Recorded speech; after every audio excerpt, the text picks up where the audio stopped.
Palavra da Verdade, com Hernandes Dias Lopes. Salmo 73. Abra sua Bíblia comigo, nesse Salmo de Asaf. Salmo 73.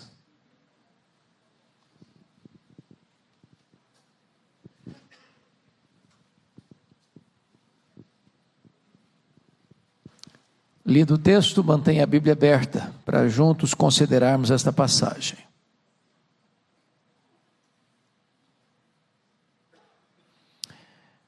Está escrito o seguinte: com efeito, Deus é bom para com Israel, para com os de coração limpo. Quanto a mim, porém, quase me resvalaram os pés. Pouco faltou para que se desviassem os meus passos. Pois eu invejava os arrogantes ao ver a prosperidade dos perversos. Para eles não há preocupações, o seu corpo é sadio e nédio. Não partilham das canseiras dos mortais, nem são afligidos como os outros homens. Daí a soberba que os cinge como um colar, e a violência que os envolve como um manto. Os olhos saltam-lhes da gordura, do coração brotam-lhes fantasias. Motejam e falam maliciosamente, da opressão falam com altivez. Contra os céus desandam a boca, e a sua língua percorre a terra. Por isso, o seu povo se volta para eles, e os tem por fonte de que bebe a largos sorvos. E diz: como sabe Deus? Acaso há conhecimento no Altíssimo? Eis que são estes os ímpios, e sempre tranquilos aumentam suas riquezas. Com efeito, inutilmente conservei puro o coração e lavei as mãos na inocência, pois de contínuo sou afligido e cada manhã castigado. Se eu pensar em falar tais palavras, já aí teria traído a geração de teus filhos. Em só refletir para compreender isso, achei muito pesada a tarefa para mim, até que entrei no santuário de Deus e atinei com o fim deles. Tu certamente os pões em lugares escorregadios e os fazes cair na destruição, como ficam de súbito assolados, totalmente aniquilados de terror. Como ao sonho, quando se acorda, assim, ó Senhor, ao despertares, desprezarás a imagem deles. Quando o coração se me amargou e as entranhas se me comoveram, eu estava embrutecido e ignorante. Era como um irracional à tua presença. Todavia, estou sempre contigo. Tu me seguras pela minha mão direita. Tu me guias com o teu conselho e depois me recebes na glória. Quem mais tenho eu no céu?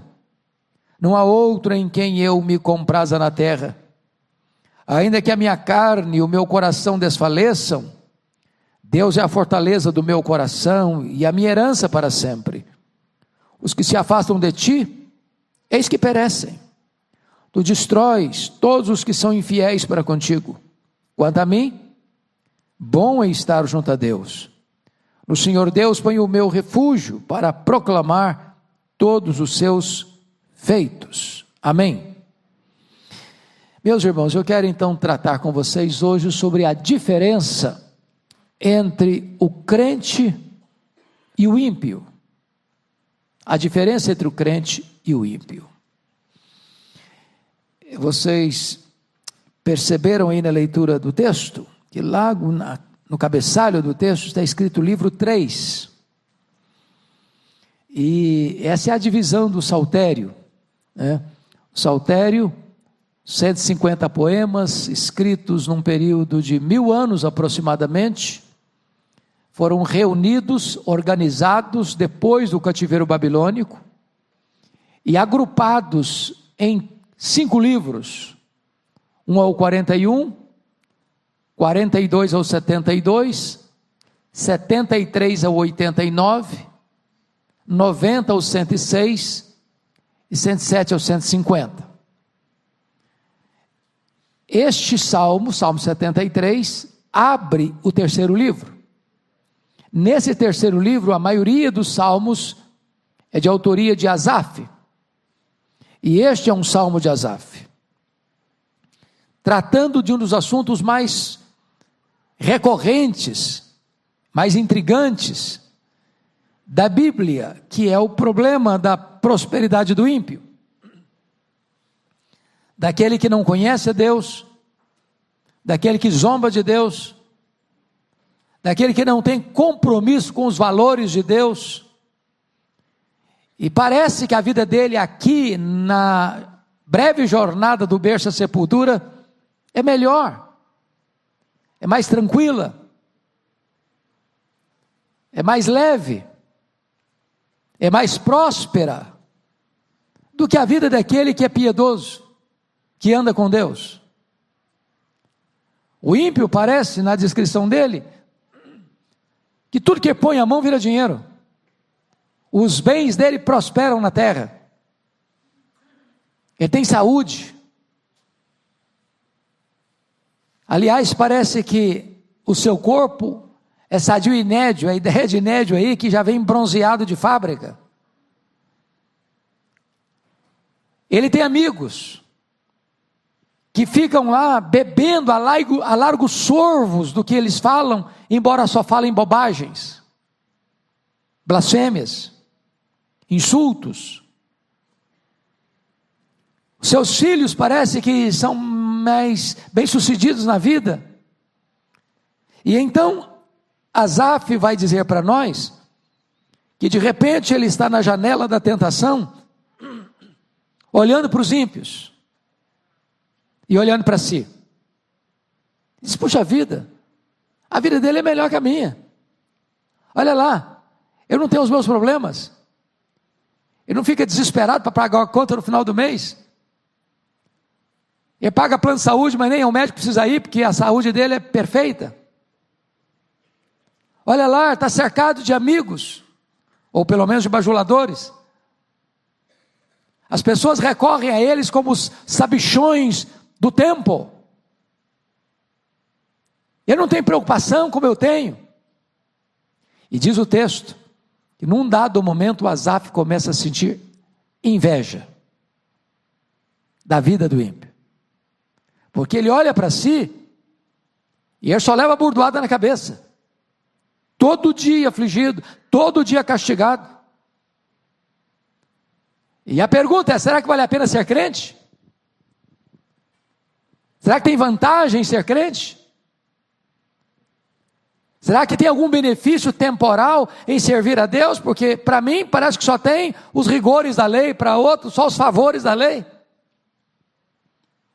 E esse salmo então é uma espécie de radiografia dessa crise, de diagnóstico desse conflito interior. Mas esse salmo também vai mostrar como Asaf, diante desse drama da prosperidade do ímpio, vai receber luz, discernimento, quando ele vai entrar na casa de Deus, e as coisas vão clarear para ele, porque ele vai atinar com o fim do ímpio, porque o ímpio só tem dinheiro, só tem saúde, só tem bajuladores, e nada mais. Mas o justo, apesar de provado, na fornalha da provação, ele tem Deus, ele tem uma herança imaculada, ele tem uma glória eterna. E aí de repente, com a clareza do entendimento, ele começa a perceber que quem é rico é ele, quem é privilegiado é ele,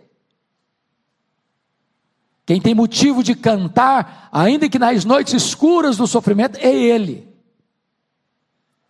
E essa é a atenção que eu quero hoje tratar com vocês, à luz do Salmo 73. Se você percebeu comigo, o Salmo começa com a conclusão. Antes de mostrar a tensão, ele faz uma afirmação, porque é um poema, e pedagogicamente, ele vai reafirmar o que ele crê, apesar das circunstâncias difíceis que ele está vivendo. Entendamos isso. a nossa fé não é abalada pelas circunstâncias. Nós podemos passar por problemas seríssimos, gravíssimos, mas isso não mexe com a nossa estrutura de fé. Lembra do Jó? Que perdeu seus bens, enterrou seus filhos, virou uma carcaça humana, uma chaga viva, perdeu o apoio da esposa, foi acusado pelos amigos, mas ele diz: ainda que o Senhor me mate, eu confiarei nele. Uma coisa eu sei, é que o meu Redentor vive. Agora eu sei que tudo podes. Ou seja, a nossa fé não balança, porque a nossa vida circunstancialmente oscila entre a saúde e a doença, entre a riqueza e a pobreza, entre períodos de paz e dias de tempestade. O que vai afirmar no verso 1? Com efeito, Deus é bom para com Israel, para com os de coração limpo. Isso aqui é cláusula pétrea. Isso aqui, nas palavras de um ex-ministro de Estado, é imexível. Não dá para mudar. Deus é bom. Está chovendo, está fazendo sol, Deus é bom. Está com saúde ou está doente, Deus é bom. Vem prosperidade ou adversidade, Deus é bom. Meus irmãos, as colunas da fé, a nossa verdade, não pode ser abalada pelas circunstâncias que porventura sobrevenham sobre a nossa vida. Bom, dito isto, então vamos agora à exposição do Salmo. Eu quero dividir esse Salmo em 2 pontos apenas. Em primeiro lugar, o crente na janela da tentação, e em segundo lugar, o crente na casa de Deus. Onde você vai ficar? Na janela da tentação ou na casa de Deus? O que vai acontecer quando o crente está na janela da tentação? Primeiro, veja comigo, ele invejou as pessoas pelo que elas possuíam, sem olhar a princípio para o que elas eram na presença ou diante de Deus. Veja o verso 2 e 3 comigo, vamos juntos ler? Quanto a mim, porém, quase me resvalaram os pés, pouco faltou para que se desviasse os meus passos, pois eu invejava os arrogantes, ao ver a prosperidade dos perversos. O que ele está confessando? Quase me resvalaram os pés. E por que ele estava pisando num terreno escorregadio, numa casca de banana? Ele responde: pois eu invejava os arrogantes ao ver a prosperidade dos perversos. De vez em quando você pergunta isso. Oh Deus, eu não estou entendendo. Sou crente, sou dizimista, sou fiel. Eu ando com o Senhor, eu temo o teu nome. Os meus negócios ficam como que meio amarrados. Meu vizinho aqui, não é crente. Aliás, ele é ateu. Aliás, ele fala cada bobagem, cada maluquice. Ele acerta todas. Ele bota a mão, o negócio vira dinheiro, deslancha. Por que, Senhor? Porque eu tenho que gemer para pagar as contas no final do mês? Para pagar a escola dos filhos, para pagar plano de saúde? Para entrar num apartamento com 30 anos para pagar? Com 20 anos para pagar? E eu fico ali contando os centavos para fechar a conta no final do mês? E o meu vizinho aqui, numa canetada, ele acerta a vida. Na tacada só resolve a vida dele. Ele está olhando esse cenário. Ele diz: quase me resvalaram os pés, porque eu invejei esse cara. Não é possível, esse cara tem uma vida melhor que a minha. Eu estou andando de ônibus, de metrô, de lotação, e o cara vai de carro importado. Aliás, em carro importado não, sou carro blindado também. E eu estou exposto aí aos riscos. Mas o que é que ele não percebeu a princípio? O que é esse ímpio diante de Deus? Olha o verso 13, o que é que ele chegou a pensar? Você pode ler o 13 comigo?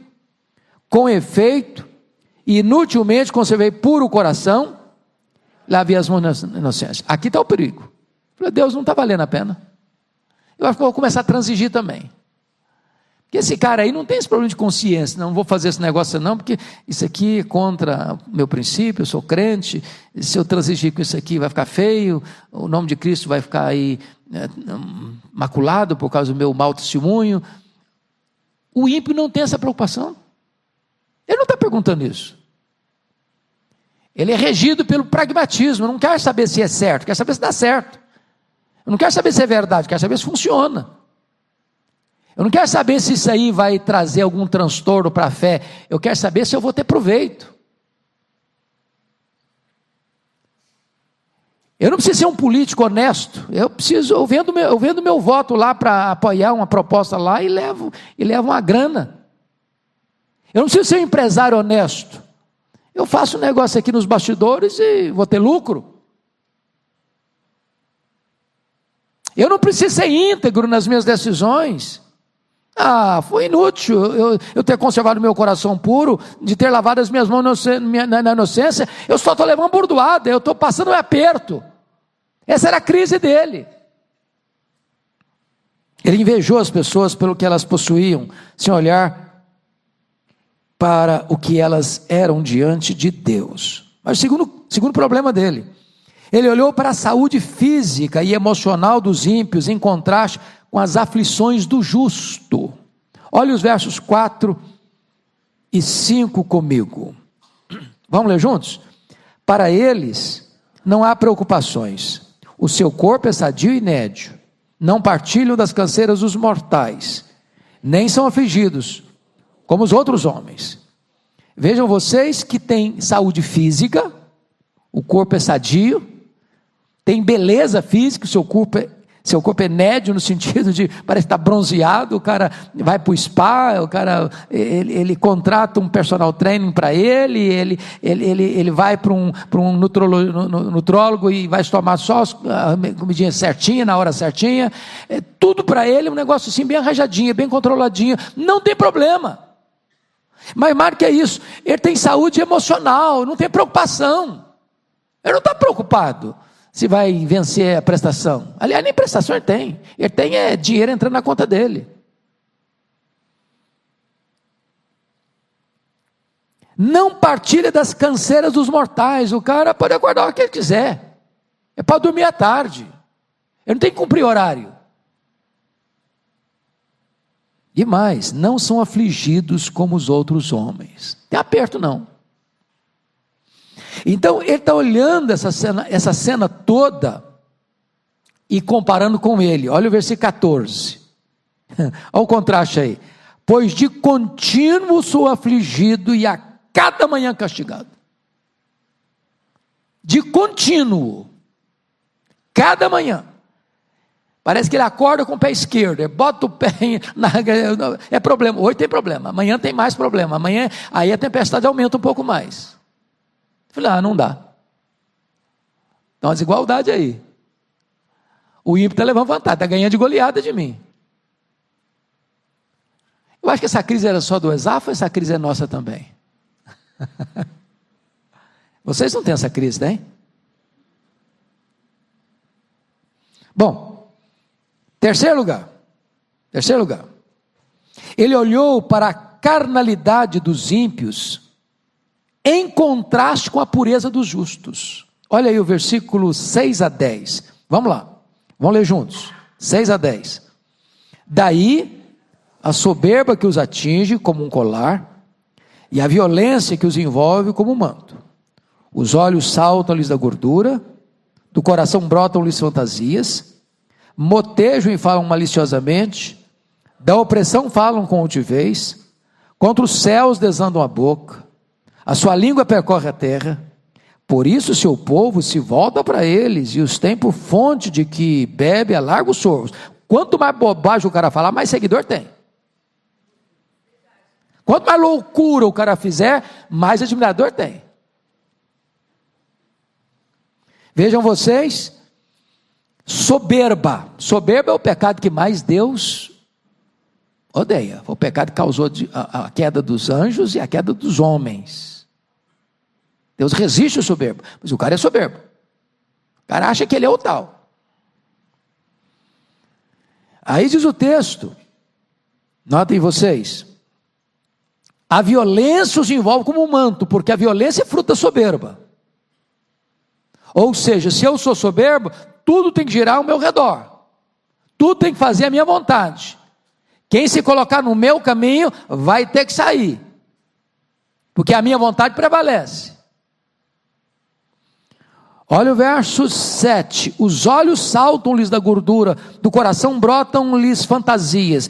Então veja bem que do coração brota fantasia, os olhos veem, os olhos querem, os olhos cobiçam, e os olhos desejam, tudo vem do coração, e o cara, como diz lá Salomão, não nega nada que os olhos olham, não nega nada que o coração deseja. Olha a língua deles, versículo 8, motejam, falam bobagem, falam maliciosamente, e mais, da opressão falam quanto de vez, eles oprimem e sentem orgulho disso, eles tomam o que é do outro, e ainda acham que eles são os heróis. Mas mais do que isso, olha a blasfêmia no verso 9, contra os céus desandam a boca, e agora olha os fake news ou a maledicência, e a sua língua percorre a terra, fala mal de todo mundo. Qual o resultado disso? São rejeitados, não, são pichados como gente sem valor. Não, o contrário, olha o verso 10, por isso o seu povo se volta para eles e os tem por fonte de que bebe a largos soros. São os conselheiros, são consultados, são os que dão mentoria de como se vive, como se enriquece, como se é bem sucedido na vida. E aí, vejam vocês, qual é a postura dele, como é que ele está? Versículo 13 de novo, com efeito inutilmente conservei puro o coração e levei as mãos na inocência. Olha Deus, eu estou aqui crente, piedoso, levando uma vida santa e tal, eu evito erro, eu evito pecado, mas eu estou levando tinta, estou levando burdoada na cabeça, estou sendo afligido. Olha o contraste. O que ele sente? Inveja. O que aconteceu com ele? Quase resvalou os pés. Mas em quarto lugar, ele olhou para as blasfêmias dos ímpios em contraste com a língua santa dos justos. É isso que nós já estamos tratando aqui nos versos 8 e 9, de como ele usa a língua para falar mal dos outros e de Deus. E como é que ele está? Versículo 15. Você leu 15 comigo? Vamos lá? Se eu pensar em falar tais palavras, já aí teria traído a geração dos teus filhos. Olha uma coisa interessante. Tudo isso que ele registra aqui, ele não chegou a falar. Ele fez o quê? Ele pensou. Porque às vezes as batalhas da nossa alma, irmãos, estão lá dentro do nosso coração. A gente não fala, a gente sente. A gente rumina esse trem. E aqui vai fazer uma confissão. Se eu expusesse, se eu abrisse o meu coração, se eu falasse para as pessoas o que eu estou sentindo, a minha fala seria um laço para as outras pessoas. Porque de repente elas estão sentindo a mesma coisa, e aí nós vamos nos fortalecer para fazer a coisa errada. Você está sentindo isso? Rapaz, você acredita que eu estou sentindo a mesma coisa? Olha, eu acho que a gente deve fazer alguma coisa então, hein? Quem sabe a gente transige. Aí um vira conselheiro do outro, para o mal. Então você está pensando coisa ruim, fica para você, tá? Abre o coração não. Se é para coisa boa, abre o coração. Mas se é para sugerir o erro, guarde isso no seu coração. Até Deus esclarecer você. Ele está dizendo exatamente isso. Se eu pensar em falar tais palavras, já teria traído a geração dos seus filhos. Palavra falada, irmãos, é como flecha lançada, não recolhe mais. Então cuidado com a sua língua. Porque a Bíblia diz que a morte e a vida estão no poder da língua. Você pode dar vida, você pode matar, dependendo da maneira como você se comunica. Quinto lugar, ele olhou para a prosperidade dos ímpios em contraste com as provações do justo. Verso 12, olha comigo, leia comigo, 12. Eis que são estes os ímpios, e sempre tranquilos, aumentam suas riquezas. É bem verdade, irmão, que quando a pessoa está vivendo uma tribulação, uma angústia na alma, ele maximiza o problema, não é verdade? Que essa afirmação não é totalmente verdadeira, não. É verdade que todos os ímpios vivem tranquilos? É verdade isso? Não. É verdade que todos os ímpios aumentam suas riquezas? É verdade isso? Não. Não é verdade. Você conhece ímpio que está vivendo um inferno existencial? Você conhece ímpio que está vivendo atormentado debaixo do chicote da culpa? Você conhece ímpio que está se enchendo de drogas, de álcool, porque não aguenta mais o desespero da vida, o vazio da vida? Você conhece ímpio que está pulando nos braços do abismo, do suicídio, porque não aguenta mais a vida? Você conhece ímpio que está vivendo uma magrela, porque nunca teve nada ou perdeu tudo que tinha? Então, quando a pessoa está vivendo uma tentação, ela corre o risco de maximizar o problema e de achar assim, todo mundo prosperando, só eu que não estou. Todo mundo não tem problema, só eu que tenho. E você achar que você é a vítima do universo, você achar que só você tem problema, só você está passando dificuldade, só você está passando provação, só você está com dificuldade para pagar as contas.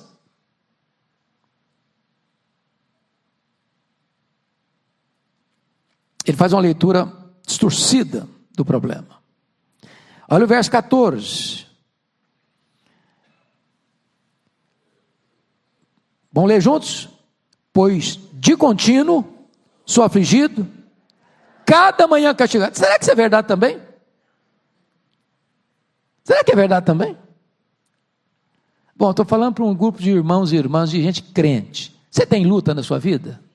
Tem. Mas você tem bênção na sua vida? Tem. Tem dia que você está feliz? Está mesmo. Tem dia que você está celebrando? Está mesmo. Com problema, sem problema, você está celebrando. Você é crente. O problema é que a provação, a tentação, pode levar você a olhar a vida do outro como um mar de rosas e olhar para a sua vida como um mar de tempestade. Tem um livro que eu gosto muito, tem a ver com a família, com vida conjugal, é O Mito da Grama Mais Verde. Alan Peterson. E ele diz que o mito da grama mais verde é o seguinte: a gente sempre pensa que a vida do outro é melhor que a nossa, a casa do outro é mais bonita que a nossa, os filhos do outro são mais educados que os nossos, o cônjuge do outro é mais atraente que o nosso. E a gente acha que do lado de lá do muro a grama está verde. Foi isso que aconteceu com Adão e Eva. De repente o jardim do Éden virou uma coisinha insignificante, uma prisão de privação de direitos maiores que eles eram dignos, que mereciam coisa melhor. De repente o jardim já não satisfaz mais, querem mais. É o problema do filho pródigo, a casa do pai, a mesa do pai já não tem sabor mais, já não tem espaço mais, já não tem prazer mais, porque a vida deve estar pulsando lá fora, no país distante. É a tentação. O outro parece que tem todos os favores, eu parece que só tenho os problemas. Mas a visão está distorcida, a leitura está errada.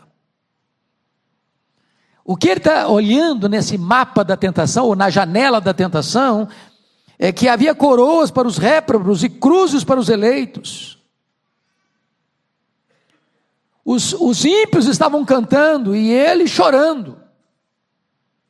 Os ímpios tinham descanso, ele tinha perturbação. Os ímpios tinham tranquilidade, sossego e paz, e ele só tormento. A leitura está embaçada. Esse é o problema da tentação. Esse é o problema da janela da tentação. Mas aí vamos ver o segundo ponto do Salmo agora. Então, vamos tirar o crente da janela da tentação e vamos levar o crente para onde agora? Para a casa de Deus. Onde tem discernimento, onde tem luz, onde a visão está clara, onde não tem confusão mental, ou não tem nevoeiro na mente. Então vamos ver o que vai acontecer. O crente na casa de Deus. Primeiro, ele deixou de lado o egoísmo idolátrico para olhar para a vida com os olhos de Deus. Vamos ler juntos o verso 15 e 16. Por favor, vamos juntos. Se eu pensara em falar tais palavras, já aí teria traído a geração de teus filhos.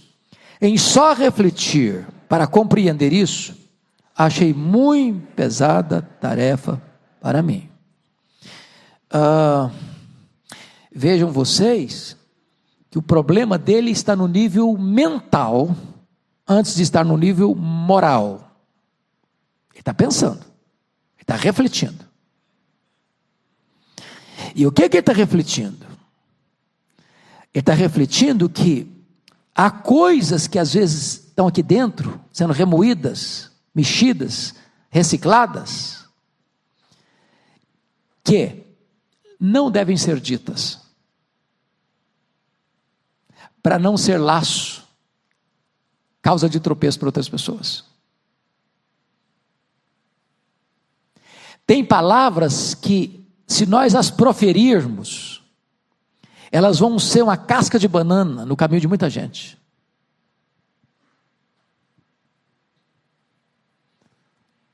Repetindo o meu pastor Arival, vocês estão entendendo?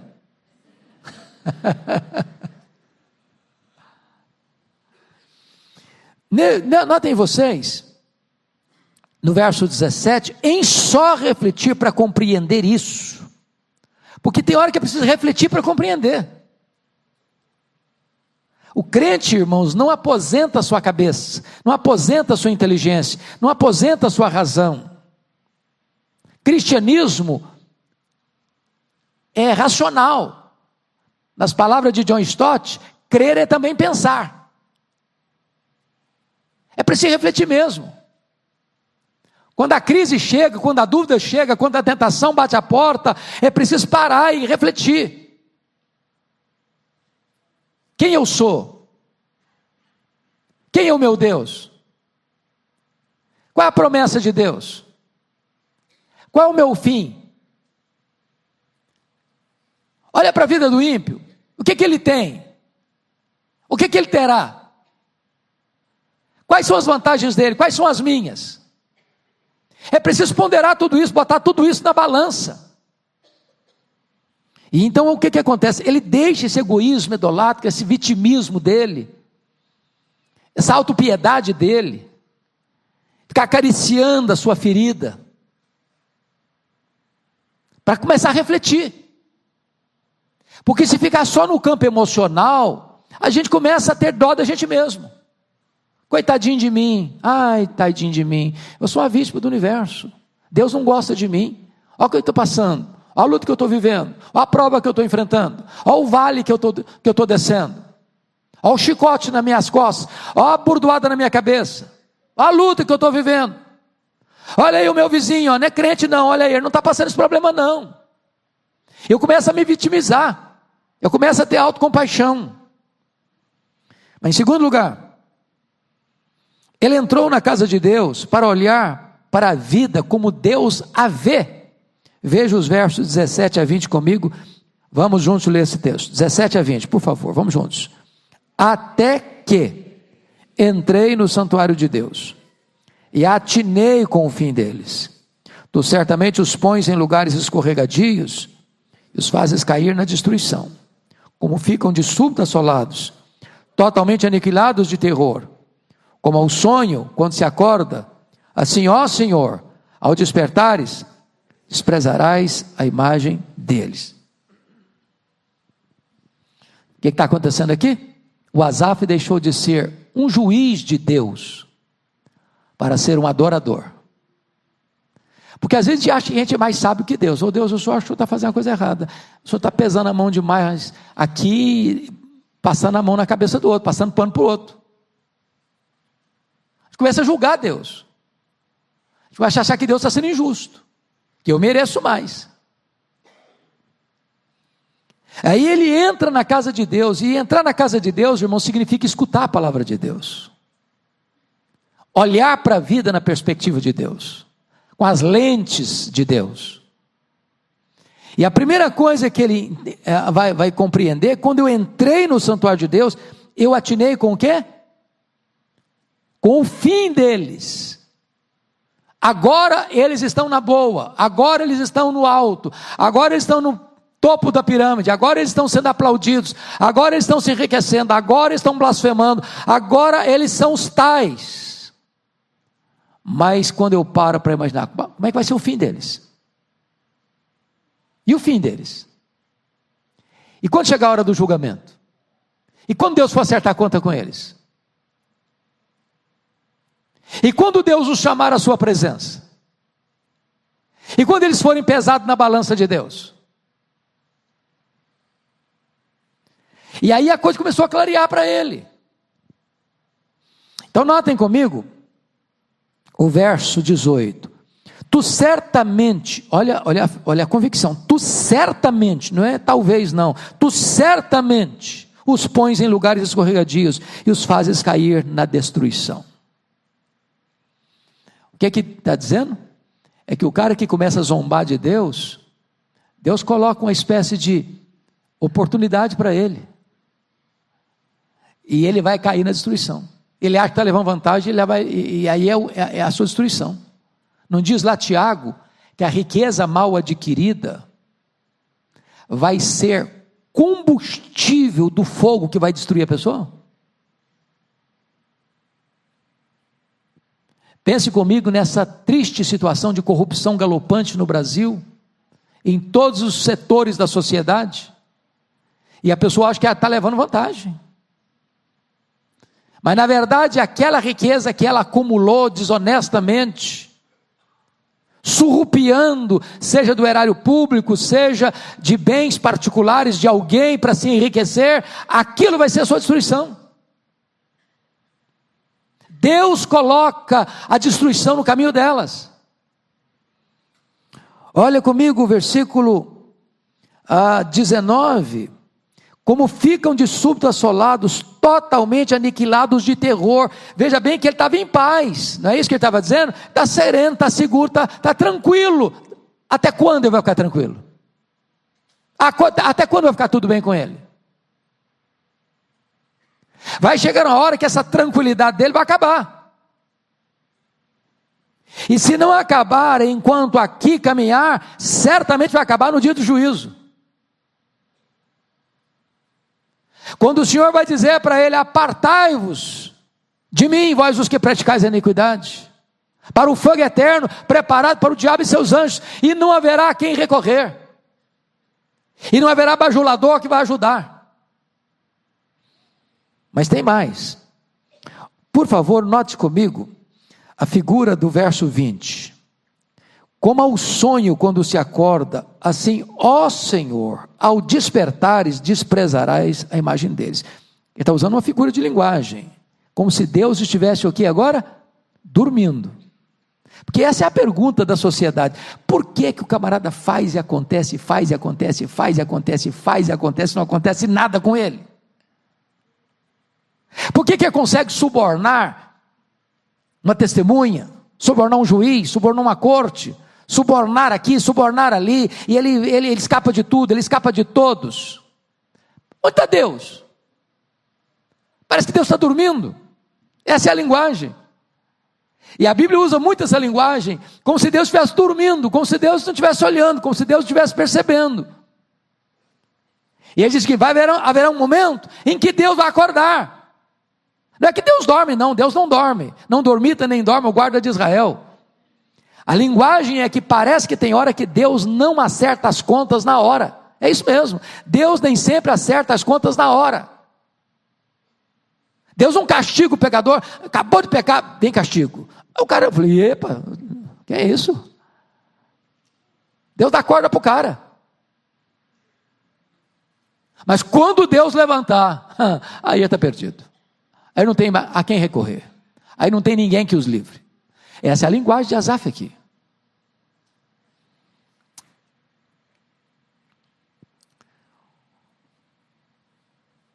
Terceiro lugar, ele olha para ele mesmo com honestidade. Agora ele vai fazer uma autoanálise. Até agora ele estava fazendo muito mais análise do outro do que dele mesmo. A análise que ele fazia dele mesmo era análise de autopiedade, coitadinho, comiseração, de vitimismo. Agora vamos ver a leitura honesta que ele faz dele mesmo, versos 21 e 22. Vamos juntos, todos nós, vamos juntos.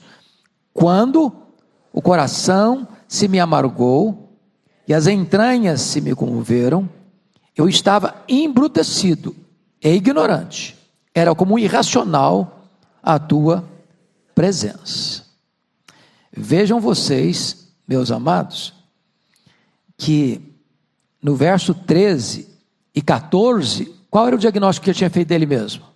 Antes de entrar na casa de Deus. Com efeito, inutilmente conservei puro o coração, lavei as mãos na inocência, pois de contínuo sou afligido e a cada manhã castigado. Ou seja, ele se achava o quê? Uma vítima. Deus estava sendo justo com ele. Agora que ele entrou na casa de Deus, e agora que as coisas clarearam para ele, o que ele achou dele mesmo? Estava sendo um asnático. Estava agindo como um asno, como um animal irracional. Eu não estava entendendo as coisas. Agora ele reconhece que o problema era ele, estava nele. Que estava fazendo uma leitura errada, irracional. Ele estava olhando para ele mesmo, sentindo uma vítima. Ele estava olhando para o ímpio e dizendo, esse cara é o cara.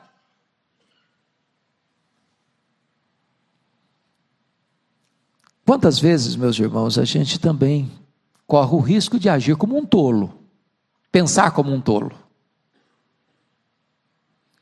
E a gente precisa da luz da palavra de Deus, para ter clareza, para ter discernimento. Para chegar e dizer, meu Deus, o que eu estava pensando, o que eu quase cheguei a falar, o caminho que eu quase escorreguei e caí, eu estava agindo como um doido, como um desprovido de entendimento, de inteligência, de racionalidade. Eu estava embrutecido. Mas agora vem o último ponto. É que ele abriu os olhos da fé para entender o que é a graça de Deus em sua vida, nos versos 23 a 26. Vamos juntos então, por gentileza. 23 a 26. Todavia, estou sempre contigo. Tu me seguras pela minha mão direita. Tu me guias com o teu conselho. Depois me recebes na glória. Quem mais tenho eu no céu? Não há outro em quem eu me compraza na terra. Ainda que a minha carne e o meu coração desfaleçam, Deus é a fortaleza do meu coração e a minha herança para sempre. Eu destaco 4 coisas da graça de Deus aqui. Primeiro, Asaf descobriu a graça salvadora de Deus. Preste atenção no verso 23, que tem aí uma conjunção adversativa. Todavia, estou sempre contigo. Estar na presença de Deus, ter comunhão com Deus, conhecer a Deus, é a própria essência da salvação, é a própria essência da vida eterna. Pode ter certeza disso, Deus está sempre com você. Ele não abandona você. Ele não rejeita você. Ele não desampara você. Ele é o Deus da sua salvação. Seja você um homem rico, seja você um homem pobre, seja você uma mulher próspera, seja você uma mulher que está passando uma luta financeira, seja você uma pessoa que tem uma saúde extraordinária, seja você uma pessoa que está enferma, seja você uma pessoa que está vivendo um momento de grande bonança ou um momento de grande provação, Deus está com você. Segundo, Asaf descobriu a graça restringente de Deus. No verso 23 ele vai dizer o seguinte: tu me seguras pela minha mão direita. Eu acho isso maravilhoso, irmãos. Sabe por quê? Deus usa a sua mão destra, a mão do poder, a mão da força, a mão do governo, para segurar você. Sabe o que significa isso? Sabe por que ele não caiu? Quase me resvalaram os pés, mas não resvalaram. Quem o segurou para não resvalar? Deus.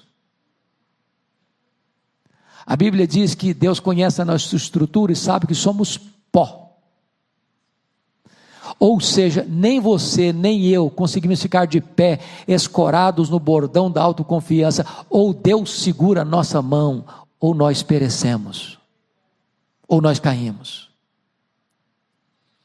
Há um hino que eu gosto muito, mas infelizmente a teologia não é tão boa. Eu aprendi esse cântico, Tarsa, lá na minha adolescência, na minha conversão. Segura na mão de Deus. Mas a ideia não é boa, porque quando eu seguro, eu sou muito fraquinho. A tentação de eu largar é grande. É igual o Pedro, né? Jesus disse para Pedro: vem, Pedro, ao meu encontro sobre as águas. E o Pedro pulou do barco, começou a andar. De repente ele olhou para a fúria do vento e começou a naufragar. Ele largou a mão. Eu sou fraco demais, você também. Mas quando Deus segura a nossa mão, Ele não larga nunca. É a mão direita de Deus que pega você, que segura você, que guarda você, que protege você, que mantém você de pé diante dos grandes perigos e tentações da vida. A gente chama isso de graça restringente de Deus. Mas em terceiro lugar, Asaf descobriu a graça sustentadora de Deus. Olha o verso 24, por gentileza. Tu me guias com o teu conselho, e depois me recebes na glória. Então veja bem, tem o durante e tem o final. Tu me guias com o teu conselho eterno. A direção de Deus vai nos levando, é a palavra que nos instrui, que nos santifica, que baliza a nossa vida. Para você não desviar nem para a direita, nem para a esquerda. Para você fazer tudo segundo está escrito. E então você que medita na palavra de dia e de noite, a sua vida vai ser como uma árvore plantada junto às correntes das águas, que no devido tempo vai dar o seu fruto, cuja folhagem não murche, tudo quanto ele faz será bem sucedido. Você está sendo guiado pelo quê? Pelo conselho de Deus, pela palavra de Deus, pelos princípios de Deus. Você não vai ceder, nem à pressão, nem à sedução. Porque você tem a Bíblia como a sua única regra de fé e prática. Isso é o conselho de Deus. Irmãos, isso é tão importante hoje, porque a sociedade hoje está querendo impor sua nova visão, sua nova cosmovisão. Como o pastor Arival disse hoje, a igreja tem valores e tem princípios que ela não negocia, que ela não abre mão. Mas a sociedade mudou, mas houve uma decisão de uma corte, por mais egrégia que ela seja. A Bíblia não foi, ela não será, ela continua sendo, ela é a palavra de Deus, a nossa única regra de fé e prática. Deus nos governa pela sua palavra. Tu não me guia com o teu conselho eterno. A igreja é guiada pela palavra de Deus, e pronto. E quando a caminhada terminar, o texto diz: e tu me recebes na glória. É o triunfo, não é a condenação, não. Tu me recebes na glória. Mas em quarto lugar, Asaf descobriu a graça galardoadora de Deus. Então nós estamos falando de 4 tipos de graça: graça salvadora, graça restringente, graça sustentadora e, em quarto lugar, a graça galardoadora de Deus. Versos 25 e 26, vamos ler juntos? Mais uma vez. Quem mais tenho eu no céu? Não há outro em quem me compraza na terra. Ainda que a minha carne e o meu coração desfaleçam, Deus é a fortaleza do meu coração, e a minha herança para quando? Para sempre. Então qual é a riqueza de Asaf? Deus. Qual é a herança de Asaf? Deus. Qual o tesouro que vai ter no céu? Deus. Você quer riqueza maior? Você quer herança maior? Você quer tesouro maior? Você tem Deus. Você tem o seu Filho. Você tem Jesus. Então me permito ilustrar isso para vocês compreenderem melhor. Acho que eu já contei num dado momento essa ilustração aqui. Havia um homem muito rico na Europa, e esse homem, amante da arte, investiu a maior parte da sua riqueza em obras de arte dos maiores pintores da Europa. Ele tinha uma galeria selecionadíssima, quadros famosíssimos. E ele tinha um único filho, que era o herdeiro de toda a riqueza dele. Um dia esse filho dele foi fazer uma viagem com um colega, e nessa viagem, esse filho sofreu um acidente e morreu. O colega, longe de casa, querendo, de certa forma, consolar o pai, porque não dava nem para resgatar o corpo para um funeral na época, não tinha todos os preparativos que se tem hoje, resolveu, mesmo não sendo um artista de nome e renome, fazer breves esboços do rosto do filho, um quadro simples, sem arte. Mandou botar uma moldura bonita e mandou para o pai enlutado. E o pai então, já no final da sua jornada, coração partido de dor, resolve fazer um testamento, dizendo para o seu administrador, para o seu mordomo, que após a sua morte, ele deveria fazer um grande leilão, com todas as suas obras de arte, e doar, porventura, o resultado de tudo isso, para a obra de caridade. E fez o testamento.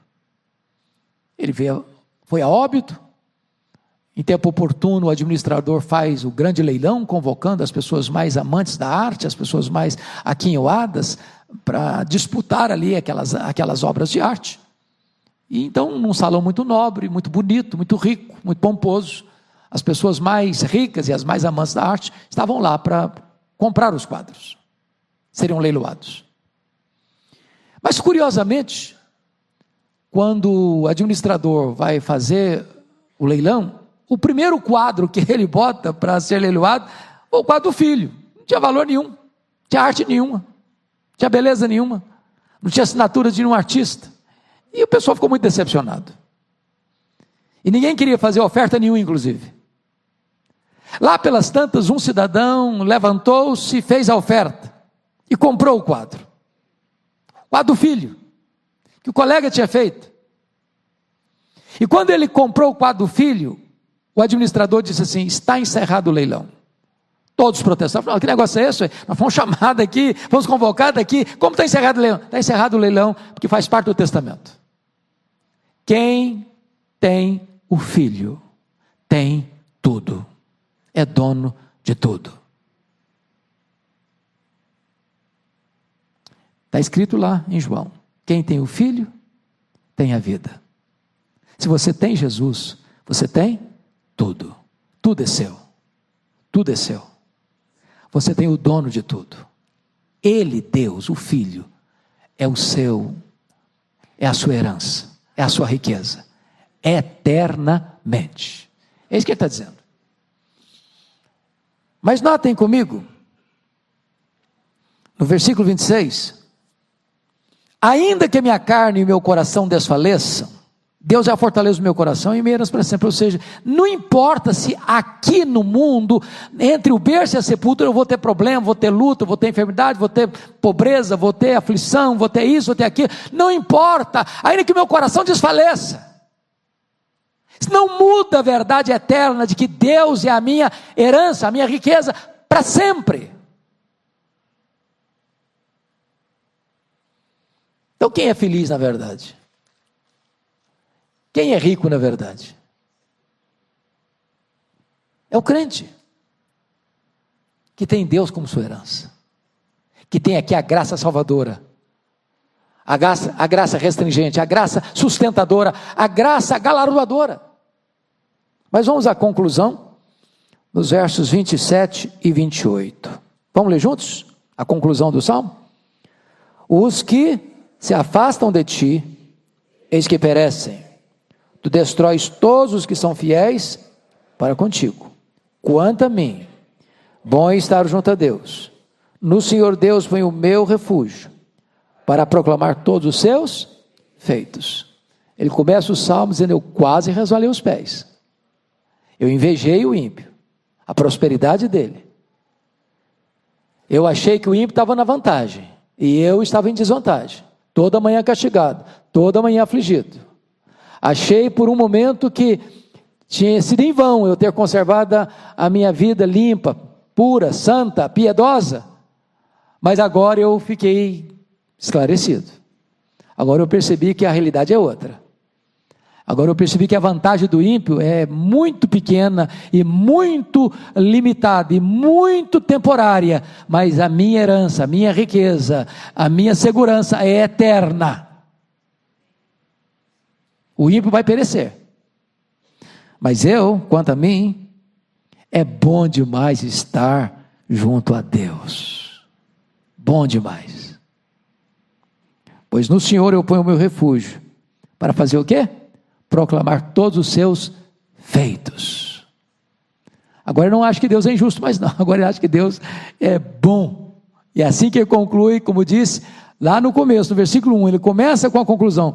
Vamos ler juntos com voz bem clara e eloquente o verso primeiro? Com efeito, Deus é bom para com Israel. Para com quem? Para com esse coração limpo. Você está convencido disso, que Deus é bom? Então vamos ficar em pé e vamos orar.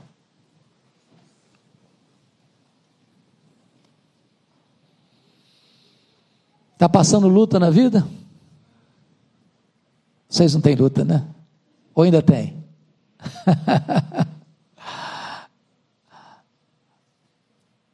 Mas Deus é bom.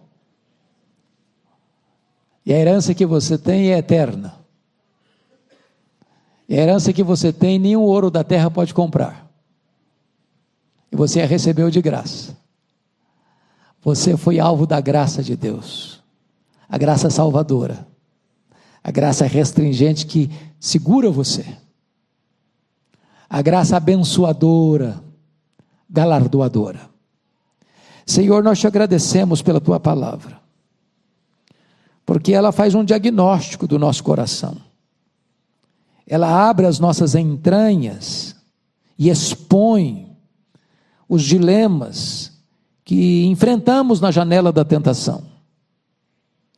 Ao mesmo tempo, a tua palavra nos leva para a tua casa, onde tem luz, onde tem razão, onde tem entendimento, onde tem compreensão, onde as coisas ficam colocadas no seu devido lugar.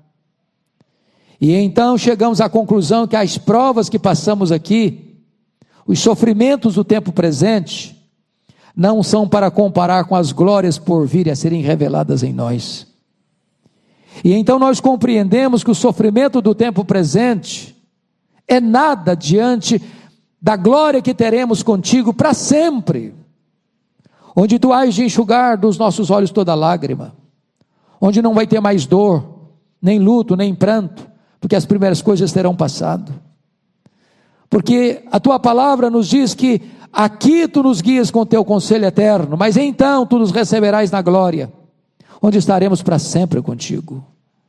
Glória ao teu nome por esta convicção e por essa segurança. Pedimos-te, Deus, que tu consoles o coração do teu povo aqui reunido, de todos quantos acompanham esta ministração da tua palavra, para que sejamos fortalecidos na fé e nos alegremos em ti, proclamando os teus feitos e gritando com todas as forças da nossa alma: com efeito, o Senhor é bom, o Senhor é bom, o Senhor é bom. Louvado seja o teu nome, em nome de Jesus. Amém.